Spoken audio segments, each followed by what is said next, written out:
Welcome in live to another Rock Boys football podcast. Today we have a very, very interesting topic. It's some topic that has been the topic of discussion for college football and the NCAA for a while now, and it is the transfer portal. What Dylan and I both did is we accumulated an all-transfer team. So we're going to go through every single position and give you our top impact transfers for the 2021 season. As we all know, with the immediate year of eligibility, guys are starting to enter their name in the portal and move places pretty frequently now. And even when I was pulling up the big list, I was like kind of confused at some of these guys. Even if I was so surprised to see some of these guys' names. So we kind of both put together our own little all transfer team, and we're just going to kind of discuss who we think are going to have the biggest impacts on their team, their new teams in the 2021 season. Without further ado, we'll start at quarterback. Dill, who do we got? So to start my list off, I think Tyler Show is going to come in and have the biggest impact at that position. For Texas Tech, I should say, I think they rely on strong quarterback play, and I think Tyler Show was a very solid player for Oregon last year. Should come in and give Texas Tech a lot of help there. So that's my number one. Yeah, I mean, I think it's Shaw, but I'm not positive. You might know better than me, but I watched him actually a lot at Oregon last year. I wasn't that impressed. He wasn't horrible, but he wasn't great. I was kind of surprised after he won it. He led them to a Pac-12 title that he transferred out. My worry is not his talent. I think he's a good football player. I think he'll be solid. My worry is just who they have around him. That team is not very good, and it's not really. I'm not very optimistic about that team going forward either. And so even if he's good, like I don't see them picking up over like 5 wins on the season. That 5 wins would be like relatively good for them. So like although he might be good, I don't see him like changing that team's season. But good ball player nonetheless. I mean, the thing is like I don't think any of these I don't love the quarterback transfer market, quite frankly. Because I had Helsinki too, and I don't think he's great. What about Mackenzie Milton? Just think I don't trust the fact that he's been out for so long and can never take that job at UCF back, because I think he's only transferring because he, I guess, thinks that he deserves that job. But the fact that he could never win it back after the injury really worries me. So, well, Dylan Gabriel did come on and play really, really well. So, I mean, Gabriel's solid, but if you think Milton's going to come in and be the dog or the guy at Florida State and generate a lot of access wins, I think he would have been playing at UCF. So I don't know. I don't totally believe in Mackenzie Milton. I mean, that injury was brutal. Brutal. I'm happy to see him just playing football again. That's pretty cool to see. I do think that Florida State team has kind of missed on a legit like thrower. I mean, they had James Blackman, but he was a decent athlete, but didn't really throw the ball well. They bring in what's that guy's name from last year? Travis. He was just a runner. And then they brought that guy from Wisconsin, Hornibrook. Alex Hornibrook. Yeah, he was bad. And he was bad. So it's like that team's just kind of missed on quarterbacks, but the talent's there. Like they recruit pretty well. I disagree with the talent. I think their defensive talent's pretty good. I think what they have on offense is not good enough anywhere, especially that offensive line seems like it's just been in shambles since Jimbo left. So I don't think they've given quarterbacks a shot. Like I actually think Blackman's got some talent. He's just never gotten much of a shot there, just with the lack of running backs, receivers, all of it. So it's like I don't think they've been given anyone a shot there. So they're gonna have to fix a lot around. I guess we just disagree on. I think James Blackman just wasn't that good. I don't think it had to deal with. It was his offensive line didn't give him a shot. I thought he could play, but I don't know. Yeah, I mean, and I don't think it'll be Mackenzie Milton's the only guy. I would guess we're going to see a lot of Jordan Travis. I just looked up his name. It's Jordan Travis. I actually thought like he did give them. Yeah, he runs the ball well. I liked what he could do when you can't protect. Like you have a better shot doing that than what you'll have with a guy like Mackenzie Milton. So I'm not even sure he'll be the guy there. And I just think the injury is too long. The guy I think is honestly possibly most interesting is Jack Cohn, and seeing if he can come in and give them something similar to what just Ian Book gave them. I wrote under my notes for the episode, game manager. Like not a good athlete though. So he's not just a game manager. Be accurate, get the ball to your playmakers, Kyron Williams, Michael Mayer, and just be solid. Like they're always going to have a solid football team. You just need to be a decent quarterback. I think people sleep on what Ian Book did for them athletically. So I really don't see Jack Cohn stepping in and doing. He's really not athletic. So I really don't see him stepping in and upgrading that team by any means. You're just hoping he can maybe keep them flat to like preventing a real slide. So I don't see him being a couple notable guys before we move on to running back. Hendon Hooker goes to Tennessee after a pretty good career at Virginia Tech. And then there's two interesting that this might turn into a separate podcast episode. Terry Wilson goes to New Mexico. Tay Martell is projected to go to UNLV. For more of a betting point of view, those teams are traditionally doormats. Maybe have a little bit of value. I think Tate Martell might work out a little better at a little lower of a competition. I think he came up to an Ohio State, to Miami, and just wasn't a elite athlete enough to make his kind of game work. You take him down a couple pegs of the college football ladder, he might be able to make it work. I mean, realistically, like a lot of those, you have to be elite, like a Lamar Jackson, if you're not able to throw the ball. So we'll see. I think it's in Terry Wilson obviously had a very good career at Kentucky until he got derailed after a ACL injury. So we'll see. We might do a separate. I have a lot of thoughts, so I'll save them for maybe part 2 later this week. But I have some strong disagreements, so I'll be ready to with Terry Wilson. With Terry Wilson, both of them. I don't think either of them are going to be the guy. So okay. Fair enough. We'll talk about it. Let's get back to our impact transfers at the the Power 5 level. Realistically, the running back field, the running back transfer market is loaded. There was some movement there. I have a list of 5 guys who I think are very good, and I could have included a lot more. Eric Gray goes from Tennessee to OU, I think is one of the bigger ones from the fact that he's my number one. OU loses Ramondre Stevenson. They do get Kennedy Brooks back, but him and Eric Gray are going to be a very, very good duo in that backfield for the Sooners behind a very good offensive line. We'll talk about Wanya Morris later, but they'll be able to run the ball really effectively. Him and Kennedy Brooks are going to be solid. Number 2, who's your number 2? I'm interested. I had Ty Chandler, so I had the Tennessee guys back to back. I think Ty Chandler was a really, really solid player last year at Tennessee. I don't know what happened, how they lost them both, but it's the coaches and it. I really like Ty Chandler's game. I think he's gonna step in and be a very productive player at what college was he going to again? Ty Chandler's going to UNC.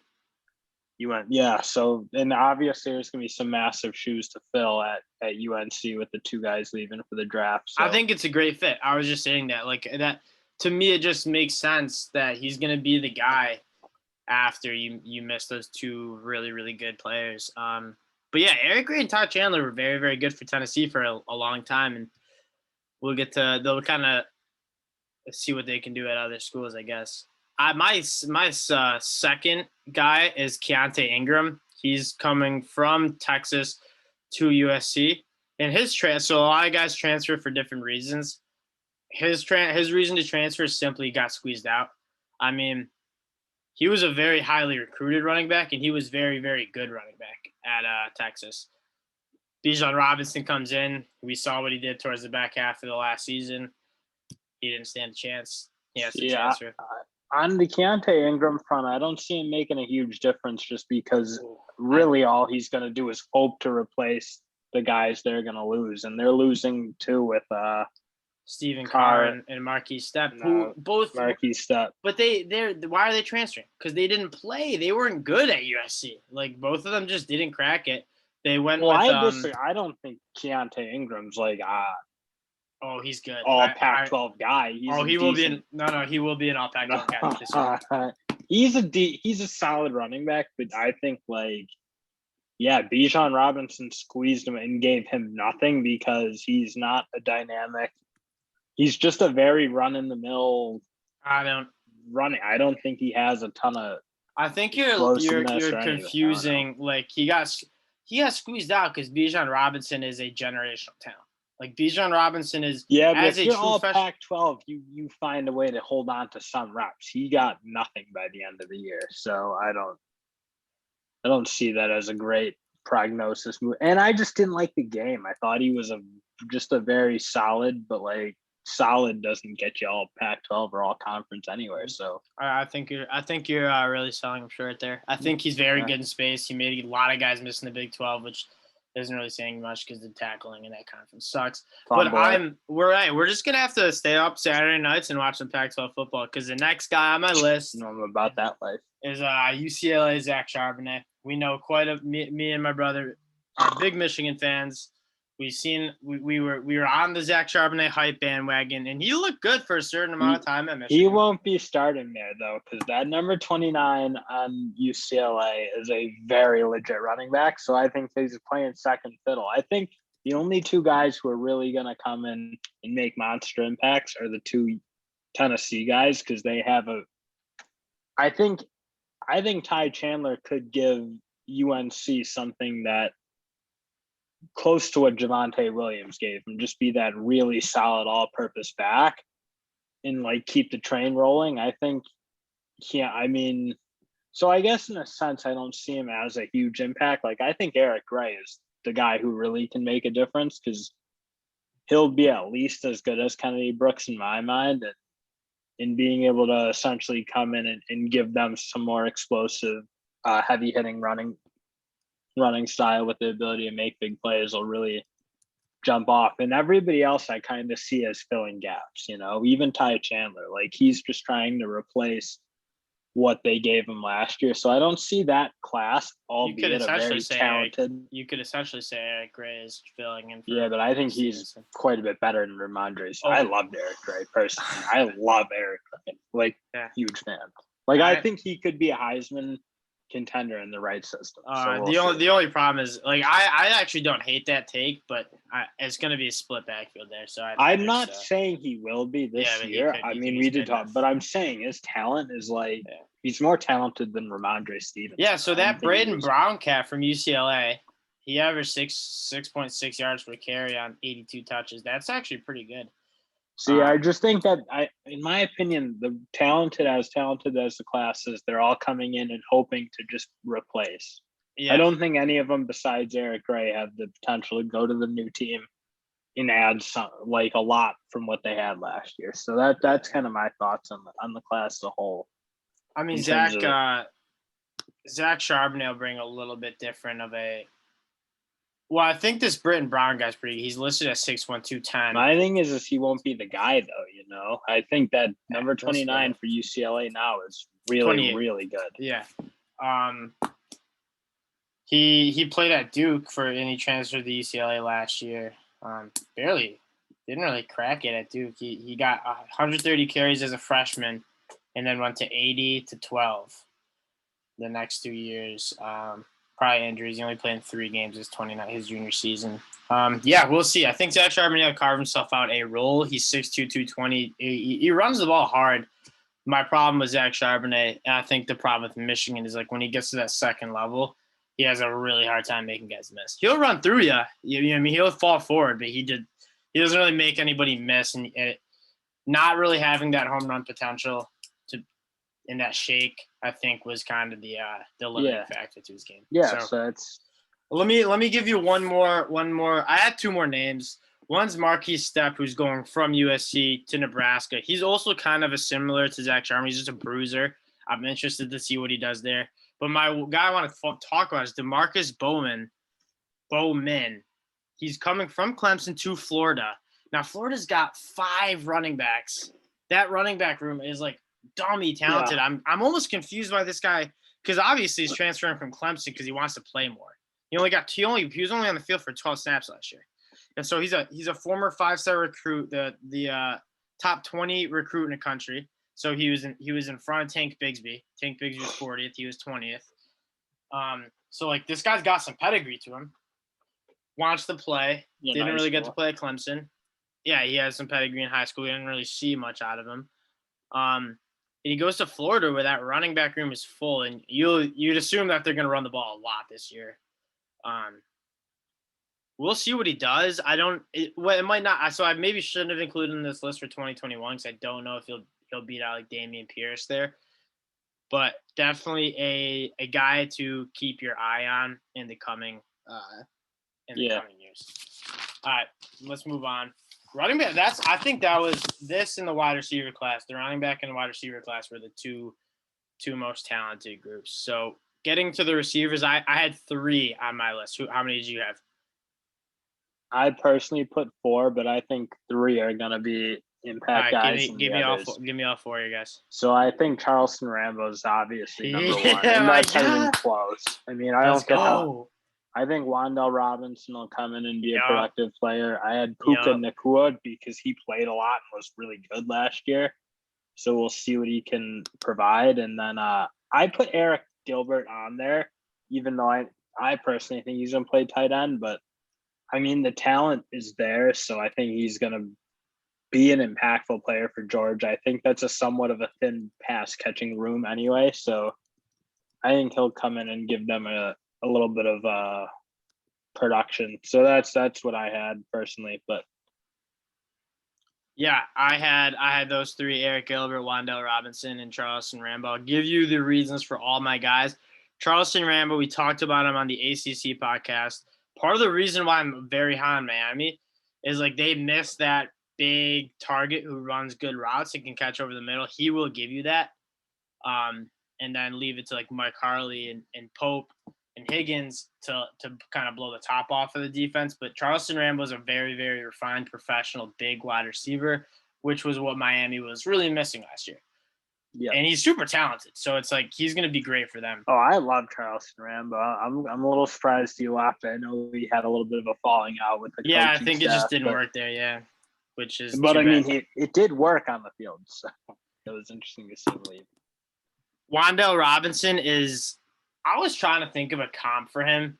I mean, maybe like Curtis Samuel would be like a decent comp because he I think got like 82 carries last year. And he is just so fun. I watched his highlights this morning while I had my cup of coffee, and I was freaking loving it. Probably the best way to start your morning, just watching Wan'Dale Robinson make these Division I Big Ten football players look like idiots. And you'll need to do that at Kentucky because you know they're not going to be able to get the ball to you with the quarterback. So exactly to have the ability to either take screens or jet sweeps or whatever else, because you're going to have to manufacture touches as a wideout. That is such a good point.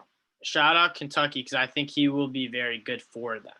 I mean, I think he'll get some direct snaps. I think they'll get him sweeps. Well, you said sweeps, screens. Get him the ball in space and let him just work magic. Him and Josh Ali, they're going to be. I mean, Josh Ali was like the only like legit target last year, and they just can't throw the ball. But he was nowhere near as good as one. I mean, he just didn't like. He just wasn't a fundamentally sound wideout. He dropped a lot of balls.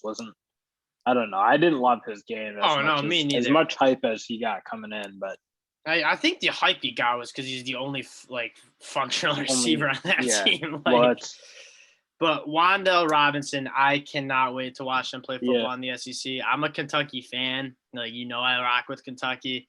I think he's going to bring a dynamic to that team. So it's going to be too fast. They're going to just pound you in the face with Chris Rodriguez with that big blue wall behind Darian Kennard, like some dogs, and then give it to Wan'Dale Robinson in space. I think that'll open it up and who knows who's going to start there. Will Levis might get that start and roll at Kentucky. So I always forget he's there, but that will be. I was going to put him on the list, but I just don't.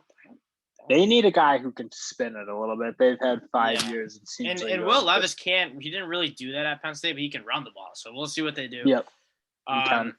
Eric Gilbert is my third guy. You can't leave him off just because he's just so talented.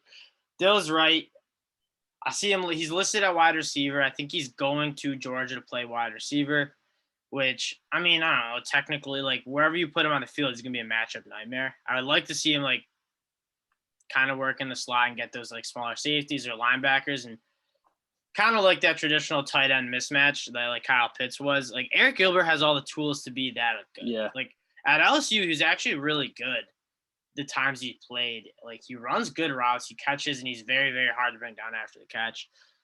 With George Pickens being out, they will need like kind of a possession receiver. I think Eric Gilbert has a chance to do that. I do have question marks about him necessarily playing like out by the numbers, like traditional wide receiver. But like I think he'll succeed. But he's not going to be doing that, so it doesn't. No, I have a hard time seeing. I think that's why he didn't go to. I think we talked about this, but he didn't go to Georgia in the first place. He had questions of how he'll be. Like Darnell Washington and Eric Gilbert will play on the same. You know what I mean? They'll play at the same time. Washington will be on the line, and Eric Gilbert split out. Well, and that team can afford to run two in line because they like to run the ball. So if you think Gilbert can give them something blocking, I know Washington can. So yeah, I mean, you can play them both and use them in play action, all that. So yeah. This guy's gonna be he's gonna be a positive impact on the team. I'm interested to see how in terms of him, you need to hope he can figure it out off the field because that's really what kept him off at LSU is just not doing the right. It seemed like he could never like fall in line with the school and doing the off the field stuff that he's closer to home. He's from Georgia. I think he wanted to go to Georgia. Everything I read that he was just concerned about how he would have been used in the offense.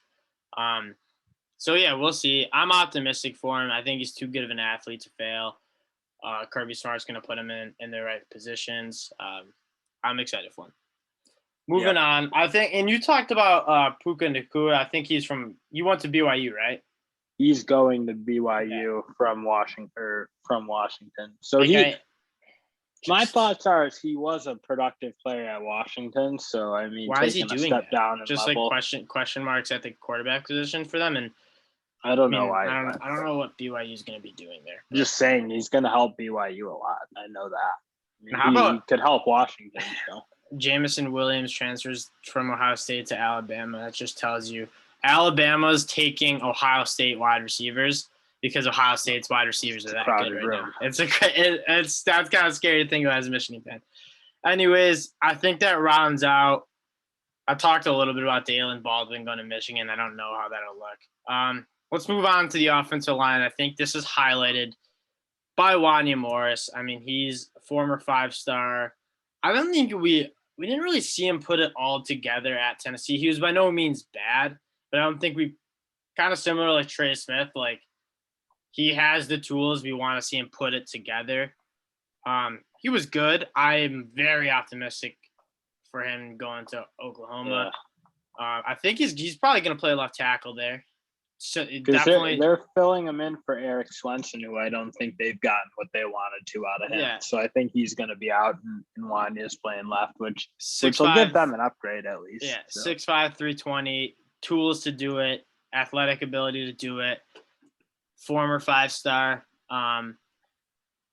The rich get richer, man. OU is very talented this year, and Wanya Moore is just adding to that. Yeah. And then the other guy I know you mentioned him as Kane Madden. Let's go. I don't know anything about him. Let me tell you what offensive line transfers, so I'll let you go. Yeah, let me tell you about Kane Madden. Kane Madden is not that I do get in fights at bars, but if I were to get in a fight at a bar, I want Kane Madden behind my back because that dude is as scrappy, as tough as it comes. I mean, like he's like the classic, like I'm gonna finish this linebacker into the sideline because I'm just gonna assert my dominance. That's Kane Madden. He's nasty. He's tough, and he's gonna bring that attitude to Notre Dame. And Notre Dame loses a couple guys: Leon Eichenberg, Aaron Banks at the guard position. Yep. Kane Madden's gonna come in, play that guard position, and he's gonna bring some serious attitude to that position. Dude's a 2016 guy, so he's a 6-year. He's using that COVID year of eligibility. He's a grown man. He's 24 years old, and he's gonna run some linebackers. into the dirt next year. Yeah, in terms of impact, that'll definitely. I mean, obviously, he's just going to try to fill some gaps, but no, see, I agree. Like, it's like, can you just fill it? Can you give us what Aaron Banks gave us? Yeah, you just hope he can do that. He's not going to be better, but I like watch for this guy though, because he's like, I like him a lot. I liked his film. No, that's scrappy. No disrespect on him, but Aaron Banks was very dog. good. You're right. Aaron Banks was dog. So is Eichenberg if he thinks he's gonna kick out there. But two other guys I had. Jameer Johnson's going from Tennessee to A&M, so Tennessee just continues to get gutted. I say that because I think Jameer Johnson will start for Texas A&M. Hopefully, he can give some blocking for Isaiah Spiller. I don't know how good he'll be. I don't think he's on Wanya Morris's level. And then you got Doug Nestor, who goes to Virginia Tech to West Virginia. I mean, Doug Nestor was part of that elite rushing attack with Khalil Herbert, former 4-star. I think he's like 101 recruit. Let me like check that number for you. Yeah, see, my 106 nationally, six best guard in the country. In 2019. So, like, he's just gonna be he's gonna be a solid starter for them. And I can get rounds it out because I look at the other guys. And like, I don't see that many like solid starters. I might see some like depth guys transferring in and out, but nobody I'm really excited about besides Kane Madden and Wanya Morris. That's how I thought when I looked at it. No guys I was super familiar with. So yeah. I think at linebacker though, we do have two pretty big names who I think we're on the move and are going to end up at places they're going to make an impact. And start off is obviously Henry To'oTo'o because he steps in. He will definitely be far better than Dylan Moses, who I think really struggled his last 2 years at Alabama.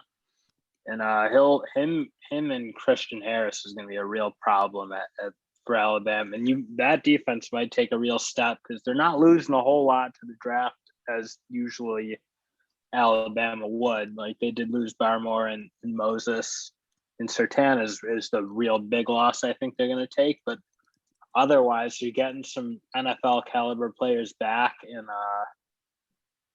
adding Henry To'oTo'o who steps in, and that's going to be probably one of the better linebacking cores you've ever seen in college football. Like that's two potential first-round players at that position, so I'm really excited to see what he does there. Obviously, another loss for Tennessee. So, you won't find a bigger fan base of Henry To'oTo'o than the Rock Boys. I mean, we look at these like linebacker rankings, and Henry To'oTo'o is in the top 5, and that's absolutely insane. I mean, Henry To'oTo'o is as instinctive as they come. I mean, when we watched that game against South Carolina, I think he had a pick, and I think his name is called on every single play. Gets in the backfield, goes sideline to sideline. I mean, he is everything you want in a linebacker. And I think the athletic traits are there. I think that's why people might be like not as is he? Yeah, it never stood out as being a bad athlete. I'm with you. I mean, this guy is going to be a first-round pick. If top 2-round pick, I think he'll be a first-round pick come next April. I mean, he is a ball player. Alabama is just going to get smarter. He's just going to get more instinctive. Him and what my brother said, him and Christian Harris, they are going to be a very, very good tandem for Alabama this year. Moving on to Mike Jones. Mike Jones goes from Clemson. Mike Jones Jr. Mike Jones Jr. goes from Clemson to LSU. He's going to be a super athletic linebacker for LSU. From what I read, he wanted to like be in a more pro system linebacker spot. So kind of like what Patrick Green or Jacob Phillips did a couple years, or Devin White. I think he wants to show that more than he got a chance to at Clemson, because Skalski was kind of playing that traditional. He was playing that nickel kind of for that. Yeah, he was exactly. And so I think he wants to show that he can play that like middle linebacker between the tackles and make plays that way too. Because we know he can be what you said. He's playing like that nickel spot at Clemson. He's very athletic. Like we saw solid player too, fairly productive for not playing maybe the position he wanted to be playing. I think that's why he transferred. Exactly. So he's going to LSU, and I think they're gonna get a lot out of him. Those were the two headliners. I wrote down Ben Davis, just an interesting name to keep an eye on. He was a former top 10 recruit who went to Alabama, and I think he just got behind guys like Dylan Moses, like Christian Harris, because he was a 2016 class, I believe. I should check that, but it was 20. He's old. So he's on the back end of his career.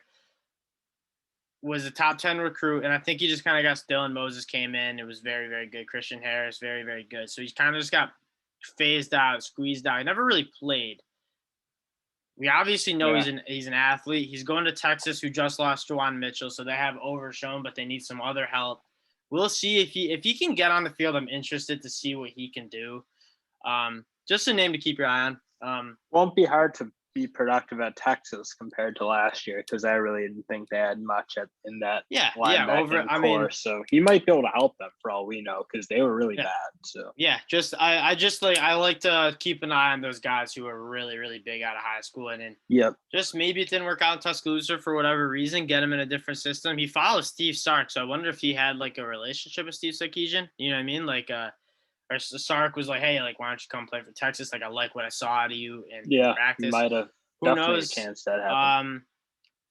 So we got to finish. We got defensive line and cornerback to wrap up the show. Defensive line, there's not that much to get excited about. I think Big Cat Bryant is like the guy. He's probably the guy I was most excited for. So he's going to UCF. He was like pretty. I feel like he just kind of had that's like the thing is, I think he was good at Auburn, but I think he'll be really good at UCF, because just taking a big step down in competition, obviously, and just a better chance to be the most physically gifted and athletic player on the field generally when he's out there. So I'm with you. I did have him probably high up on the list for defensive line. And that was in a lot of sense, like what you mentioned, just a weaker group of guys. Antonio Shelton played a lot at Penn State, but I really never liked his game. I think he's a bit of an antiquated defensive tackle who is not nearly athletic as you'd like, and didn't get penetration, didn't rush the passer at a particularly high level. So I don't see him going to Florida and making a huge impact. And I really wasn't too familiar with the other guys. So this class, or like the transfers weren't great. I mean, we got Luigi Villan, who's a former high 4-star going to Wake. I don't even know if he'll crack the starting. He'll be a depth guy for Wake, but I don't know how impactful. I kind of want to see him play like some more meaningful snaps, because I always was excited to see him play at Michigan and just never really got on the field. Yeah. So he's a guy to keep your eye on. Antonio Shelton, what Dill said. The only reason I included him on this list is Florida just like couldn't stop a nosebleed last year. And so like maybe he can plug up some holes in the run game, because he is kind of like that. I'll stand up some double teams and we'll see if he can do that. It anymore. It just you're so right. It just doesn't. It just you'll be able to make some plays, be athletic. And he's not. I mean, like he's not even that good at that. So no, I didn't think so. One guy to keep your eye on. He's coming from Georgia. God, is it Georgia State or Georgia Southern? I want to make sure I get that one right. Jordan Strachman, though, he was very, very good at He's coming into South Carolina. Excuse me, everybody. I just want to make sure. He's Georgia State, by the way. He's Georgia State. I was gonna say I had Georgia Southern in my notes. I was like, I feel like that's not right. Georgia State. Let me fix that. He's very, very productive at Georgia State. He had 10.5 sacks, 14 tackles for a loss. He needs to gain some weight. So he plays in this like outside linebacker. He rushes the passer, but he's only like 220. So like apparently what I was reading is he already put on 17 pounds. So like they're putting on some weight. Hopefully he can stand up in the run game. But that's like the concern. But if he can get after the passer, so that's a guy to look at. Production's production. Like production's production. I mean, people say that, oh, he lucked into it. He did this. It was bad players. Like you got to still make the plays. Yeah. Georgia Southern, they are. It definitely probably will, but that doesn't mean he won't come in and be impactful, especially on a fairly weak South Carolina team. So yep. Him and there's another running mate in South Carolina that's escaping me. Who they'll be a good pass rushing duo. All right, let's skip to the last list, the DBs. Again, this actually might be one of the more talented groups. I actually agree with that. I'll start off with Darian Kendrick. He goes from Clemson to UGA, and I think he's going to be the most impactful because he'll be the number one at Georgia. Georgia loses both Eric Stokes and Tyson Campbell. And so Darian Kendrick will probably be better. He could be better than those two. He has the ceiling to be better. He just got to put it together. For whatever reasons, he didn't really get along with Dabo and those Clemson coaches. Decides to transfer. If Kirby Smart can get through to him and get him playing to his capability, he will be one of the better DBs in the country. When he was on the field too, he was an impact guy. He was really good on the field for Clemson. Yeah. What did you think he was good at Clemson? Because I watched a little bit of film on him, and I have some question marks about his willingness to tackle. I thought he was decent in coverage. He put some stats up. No, like he had some picks and. Oh, he's a good football player. There's just some times where it's like I was like, oh, I wish he would come up and tackle a little bit tougher. Like it seemed like, especially in that Ohio State game, it was just like I didn't really have much interest in tackling. Yeah. Anyways, he's super, super talented. A former 5-star, I believe, so he'll be very, very good. Tyke Smith comes from West Virginia to Georgia, and he's going to be interesting. He'll play like that star, that nickel linebacker. He'll come up and walk into the box, but he graded out as the number one corner in PFF. Obviously, PFF is our thoughts on PFF, or at least my thoughts on PFF. I take it with a grain of salt. That being said, they do evaluate every single snap of these players. So, like, there is some value towards being the number one guy. You're doing something right. Not necessarily saying you were the best, but you were doing something right if you were grading number one. He's also going to Georgia from West Virginia after an all Big 12 season. And it's one of those examples where we just said the rich get richer. So they're bringing in both Darian Kendrick and Tyke Smith, who will both play and both be all SEC guys for them, in my opinion. We'll see how Kirby and the defensive coordinators decide to use Tyke Smith, but he is a very good football player. And I think in this position, you'll have a shot to upgrade both spots. You'll have a shot to upgrade from the safety who was really slow at Georgia last year. And then obviously, I don't think Stokes was a great player. He was good, but I think his athleticism was a bigger factor in his draft than his actual play on the field. And Darian Kendrick, when he plays, he really plays at a high level. And obviously, they're going to replace Richard LeCounte, who really never really performed at the level you thought coming in as a 5-star to that program. So I think Tyke Smith will have a shot to give that Georgia backfield an upgrade too. So I had one third guy on my list, and I thought that was Tyreek Stevenson, who was coming from Georgia to Miami. And Miami certainly could use help on their defense. Not that it was bad, but like just again, really shored up if they're going to make a push at Clemson or Bama or any of these teams that you think they might be able to come in and give a scare to. So certainly it'll help bringing him in from Georgia. No doubt he'll be a well-coached player from that Georgia team. And yeah, I think he'll definitely have a very good shot to be a starter on that Miami team and make a good impact there. Yeah, he's a Miami boy too. So he's from Florida. I think went to high school in Miami. Do we know if he transferred before or after the commitments of I think he transferred before Darian Kendrick. I don't know about Tyke Smith. It was kind of weird why he would transfer because you're now losing Tyson Campbell and Eric Stokes. You'd think, okay, more playing time and a really good defense. Don't really necessarily. So I don't want to speculate into why guys transfer. Like you never know what's going on. Because now guys are all sorts of transferring. So.